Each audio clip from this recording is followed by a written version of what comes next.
What's happening, guys? Welcome to Let's Talk Comics, and tonight we are finally going to get back to talking about Savage Dragon.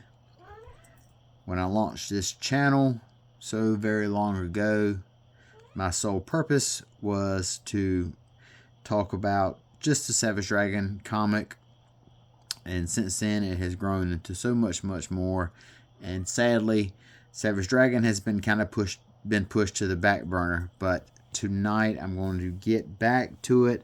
I'm going to talk a little bit about Savage Dragon. I've got issues number 48 right here, in addition to issue number 49. So we're going to go ahead and hop right into it.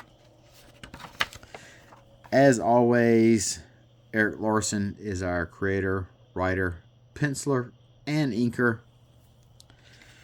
It has been quite a while since I've read Savage Dragon, so I think we're probably just going to go through this one together. I don't really rightly remember what happened last time, but Dragon looked like he's landing here at O'Hare Airport. He's back in Chicago.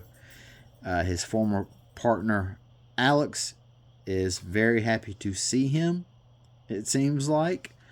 They kind of have a little bit of chitter-chatter right here. You know, Alex gives him a rundown on what's been going on with the police force. Let's see, then what do we have? We've got some more action here from the SOS, the team that Dragon is the leader of. So what do we have? We've got a little bit of some of the team members at work here. Zeke is the resident powerhouse. We see, I think this is his name Rock or something like that. He's the leader of the team. Now that Savage Dragon has stepped down.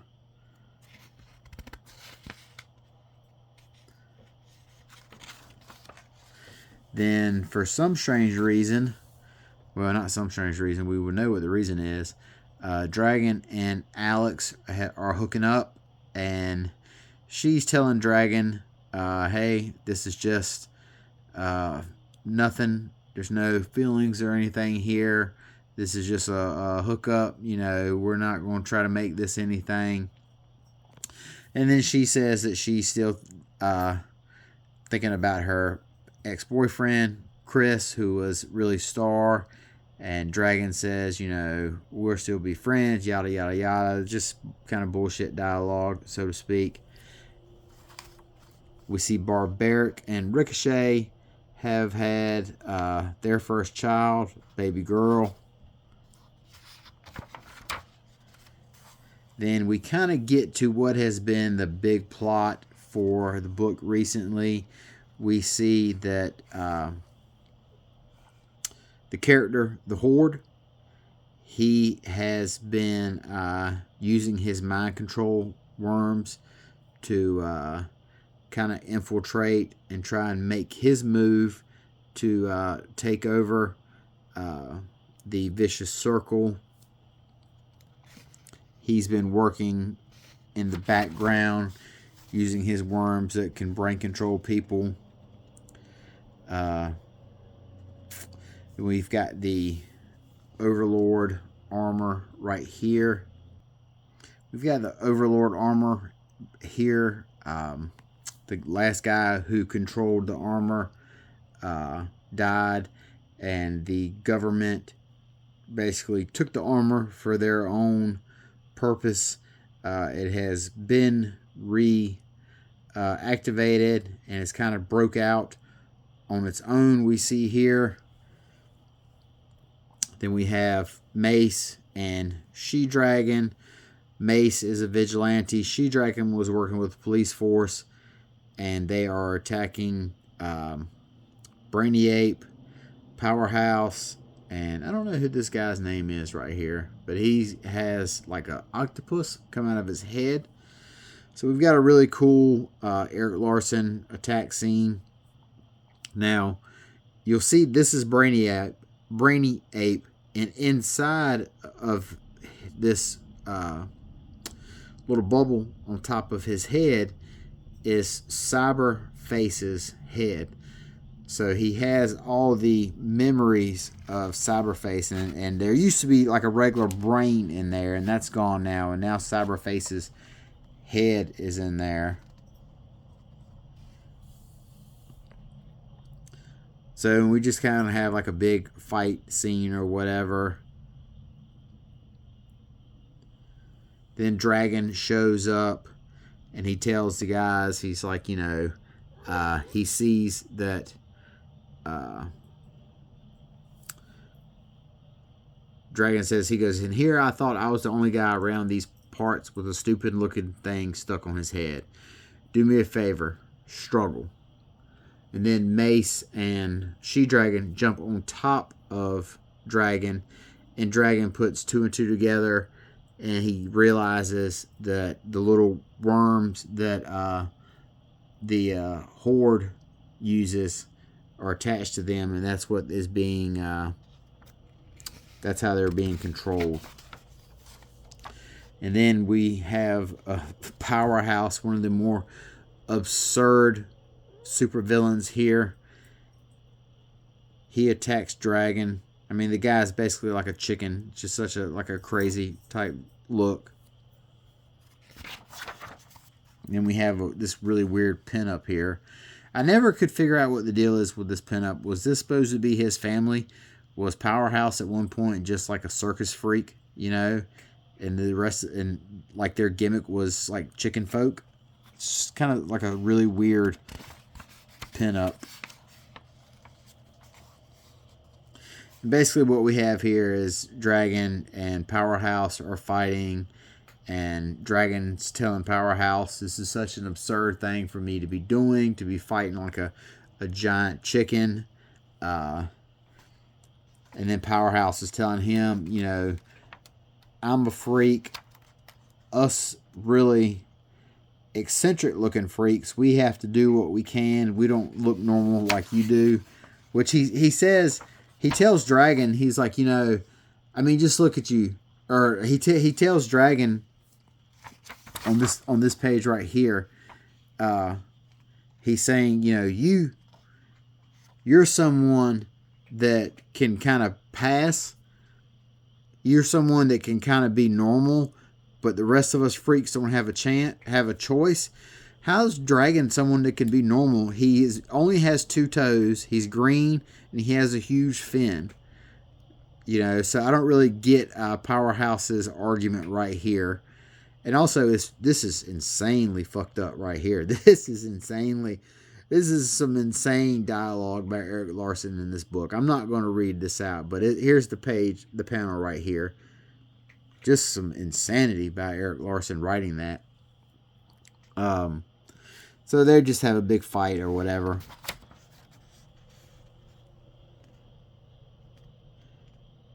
Powerhouse punches him, then flies off.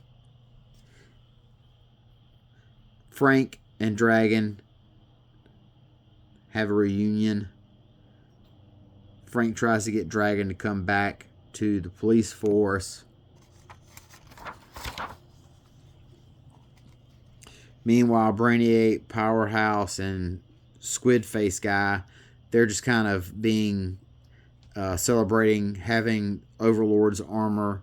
And as we see Brainiac, he says right here, he says, soon the Vicious Circle will be mine to command once more. So his plan is he is going to take the Vicious Circle back from the Horde by using the I keep saying Powerhouse, by using the Overlord armor, which has kind of been like the who's going to run the Vicious Circle has really been the kind of big Chicago plot recently. Then we have the big letters page by Erik Larsen, which is just a thing of beauty. So many letters. It really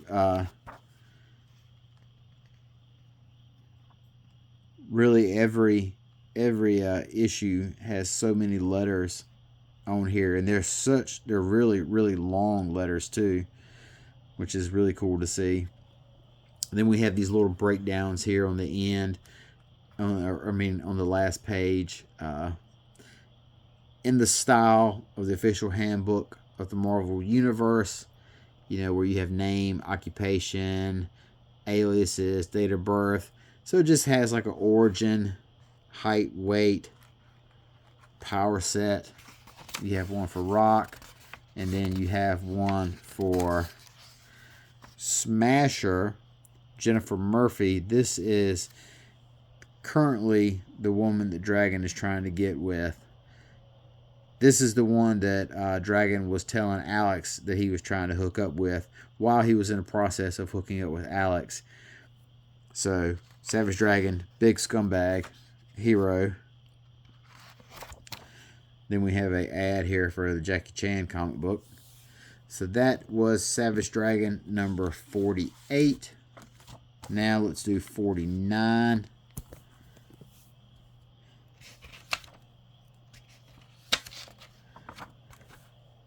When we last, at the very end of the last issue, Mace, in a previous issue, I'm trying to remember what issue it was. In a previous issue, the vigilante Mace was shown to be a kid sidekick who had grown up and went crazy. His name was Young Tough. And see, we get kind of like a rundown of it right here. Young Tough sustained radiation burns on the upper portion of his head after he witnessed a negabomb explosion. After you and Dark Lord vanished, Young Tough took up the guise of Mace and fought crime on his own. Because originally what they had said was Young Tough was going to get put into Youngblood, and he was going to be a really popular superhero, and he was going to be a leader, and they were going to do this, that, and the third with him. Then Young Tough's head got incredibly burnt by an explosion, so that took all that off the table. And that's kind of basically how Young Tough went insane and just started beating the hell out of everybody. So now Young Tough is reunited with his former partner, and they share a romantic embrace. And this guy here, he is the piece of shit cop that's on the force. He's the one that's incredibly offensive about everything. And he has just a ton of slurs to use for Young Tough and his protege. I'm not going to run them all down here. This is, to put all these slurs in here, this is just something that only could have went on in the early, what's the date on this? Is this even 2000? No. 1998. So this is such a 1998 thing, Slur, slur, slur, slur, slur, slur, slur, slur. It's like, we get it, man. We know that this guy is like the worst cop on the force. You don't have to continually beat it over our head with every degrading name for a gay person that you know. So then we have a Atlantean invasion force. So this is a really cool scene right here. I thumbed through this earlier before I cracked this open. These are all people from the underworld Sea of Atlantis. And they're saying they come to fight the surface world, take over the surface world. And we start seeing this sound effect, boom, boom, boom. And first thing they've noticed is their weapons don't work outside of the water. Then we see that these guys are starting to blow up. And then Rock tells them, your people are dealing with decompression, having lived at the bottom of the ocean. Their bodies can't cope with the loss of pressure. So that's why everyone's exploding. And he tells you guys, go ahead and head on back home. And this guy says, no, we're not. I want all these fish to attack you. And then we see the fish just start to explode. So this whole thing here is essentially just a joke about the Atlantis attacking the surface world. Meanwhile, we see our old friends, Rita and William, have been on the run for some reason, having dyed their hair. And I don't remember why they're on the run.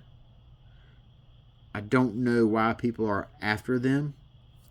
So that's something I've kind of forgotten.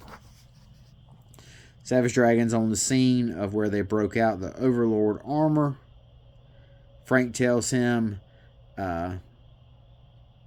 Overlord's armor is more powerful than you ever know. He can make computers do his bidding, yada, yada, yada. And then we see Brainiac with the armor on him, but all his fur is just sticking out. So you've got just one of the most, and then he's got the mask on. He's got the Overlord mask on top of Cyberforce's decapitated head that's mounted to a monkey. And then on top of all that, you've got all this really cool Kirby crackle effect back here in the back. So this is just a wild ass panel by Erik Larsen. We've got some sort of star baby right here that you can kind of see.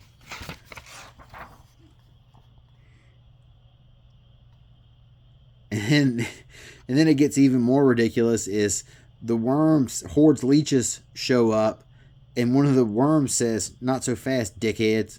Get them, boys." So now all the leeches are just dropping out of the sky, and they're trying to take out Cyberface and everybody, or Cyberface and Brainiac. And then to top it all off, Mako shows up. He goes, "Heads up, freaks. Those worms are the least of your problems." So you've got Mako in the mix. You've got the Horde's worms in the mix.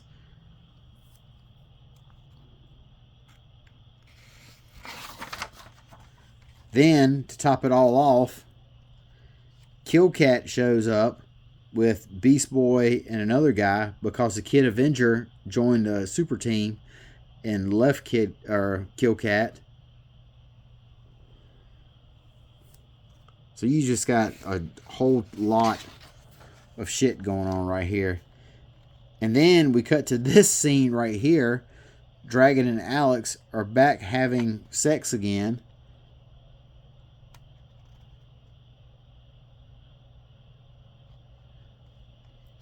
And Dragon tells her, don't get all mushy on me. I'm in a transitional relationship. Remember that."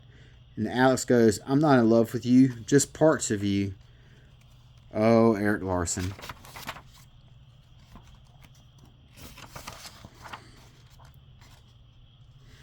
More fighting scenes. I think this is like what this whole issue is giant fighting scene.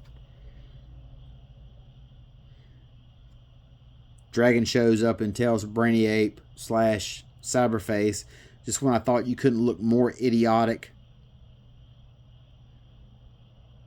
But he's incredibly powerful. As you see, he's like destroying the building that they're standing on. He brings the whole building down. Alex gets the hell out of Dodge. And they're just fighting here. And then this is where it starts to get incredibly weird. Dragon tells him, "You're not even Cyberface anymore, or Brainiac for that matter. You're just a brain-damaged second-string punk with a borrowed body." Then we have someone say, "Excuse me, mein friend." And then Hitler's brain shows up with a pistol. He says, "I believe you have something that belongs to me," talking about the Brainiac body. So just overall, absolutely crazy issue here of a supervillain. Just a big old slugfest of an issue, so to speak. Then more letters.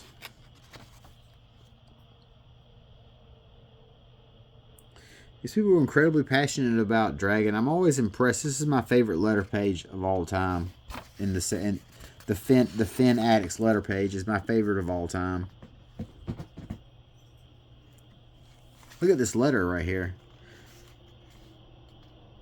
It takes up 2 pages.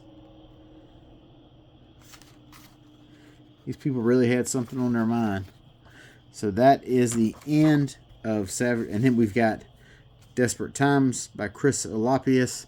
He says, hey, what's the big idea bringing in that backdrop? You want this book to sell, don't you? This was like a little slice of life comic that was in the back of Savage Dragon comics. Just like a little comic strip type deal. But that is Savage Dragon number 48 and number 49. So 2 more issues of Savage Dragon in the books for the first time after quite a while.